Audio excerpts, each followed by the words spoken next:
Saviez-vous qu'en Allemagne, 30% des adultes souffrent d'une stéatose hépatique non alcoolique? Au niveau mondial, cela représente plus d'1 milliard de personnes. C'est regrettable, car cette partie la plus importante de notre organe interne, qui pèse entre 1,5 kg et 2 kg, est un facteur de contrôle très important pour notre métabolisme.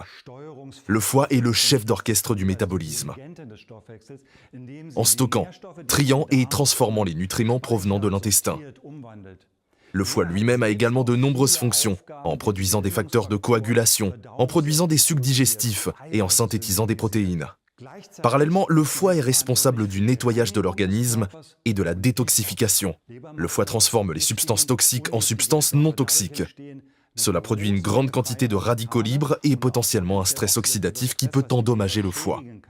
Cela signifie qu'il a besoin de beaucoup de nutriments. Ses besoins énergétiques sont élevés. Le grand atout du foie, sa capacité à se régénérer. Un foie endommagé peut se rétablir en quelques semaines ou quelques mois. Se régénérer complètement, si l'on crée les conditions favorables à cette régénération. Bien entendu, le foie peut également être soutenu de manière significative par le mode de vie. Encore une fois, l'alimentation. Pour commencer, nous ne devrions pas boire autant de boissons sucrées. La consommation élevée de fructose est probablement en grande partie responsable de la stéatose hépatique non alcoolique. C'est-à-dire que les sodas, et même les jus de fruits, contiennent de grandes quantités de fructose qui est nocif pour notre foie.